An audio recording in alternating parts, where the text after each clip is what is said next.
there are two different categories of visas, a non-immigrant visa and an immigrant visa. If somebody has a relative in the United States who has already filed a petition on behalf of this individual, this is categorized as, an immigrant visa. However, this individual applied for a school or want to visit and is applying for a non-immigrant visa.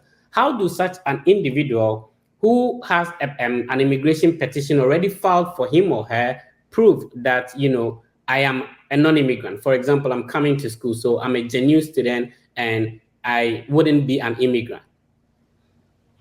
That's a really tough scenario because you have a very fine line to walk, and your answer has to be quite nuanced, because in order to qualify for that student visa, you have to demonstrate that you don't have any intent to immigrate to the US. But at the same time, you have this petition out there that literally says that you want to immigrate to the US. So how you handle that situation, I think, will come down to, how far out it is before that petition becomes current, and in how you explain your circumstances. I mean, it's perfectly possible that you have the intention to study in the US, return to your home country, launch your career, but at the same time, look forward to possibly immigrating to the US in 5 to 10 years from now.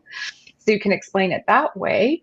If, on the other hand, maybe it's you have a father in the U.S. and they've filed for you because they really believe you're going to change your mind and want to immigrate later, you can explain that to the officer. Listen, my father put in this petition for me.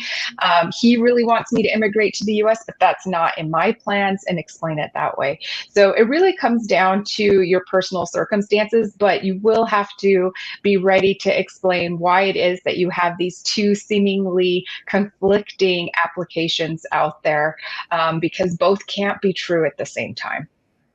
Great, awesome. So that leads me to my next question. If an applicant is, coming in for a non-immigrant visa, as a visa officer going to interview this person, does knowing someone in the United States affect the visa interview? Well, again, that really depends. And, this goes back to what you were saying earlier and why I think a one-on-one consultation can be so valuable, because it's the details that matter and it's the specifics of your situation that matter. Who is that person that in the US? Is it a close relative or is it a distant relative? How did they come to live in the US? Was it through legitimate reasons or illegitimate, not reasons, but did they go through a legitimate process or not through a legitimate process? And are you following in their footsteps, or are you doing something quite different? So, how you explain that really comes down to what the situation actually is. But it's, I think there is this misconception out there that if you know somebody in the US and you say you do, or if you have a relative in the US, that you're going to get refused your visa. That's not necessarily true. Knowing somebody in the US can be, a great reason to want to go to the US and visit that person or see the country, where you have a home base, because you have relatives there. So it's not that you should hide the fact that you know people in the US. You should just be able to explain what it is they're doing there, what the relationship is to you, and why your plans might be similar or different.